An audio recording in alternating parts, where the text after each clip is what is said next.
Hey guys, Mr. Hill here. I'm doing this video just to try to, update people and refresh them on how to use Schoology if you're on your laptop. Most of the time, I think we use our cell phones. But I'm sure you guys are pretty competent and you know how to do this stuff, but I'm just going to walk you through anyway. All right, so this is the screen that you'll see when you log in. And when you log in, what you want to do is you want to first click on Updates. Okay. Once you click on updates for the course, you'll see like my office hours, Monday through Friday.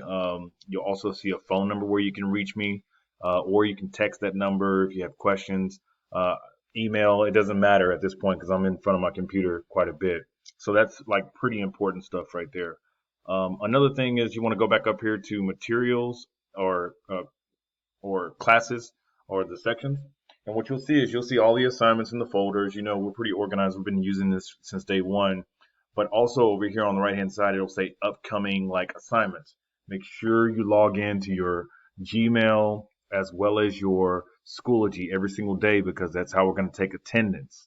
So if I notice that you don't log in or if you don't do the assignment, then it's going to let me know that, hey, you didn't attend class for that day. So Monday through Friday, you got to make sure that you log in into Schoology.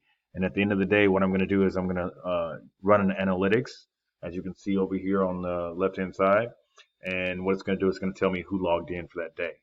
All right. And that's pretty much it, guys. Good luck.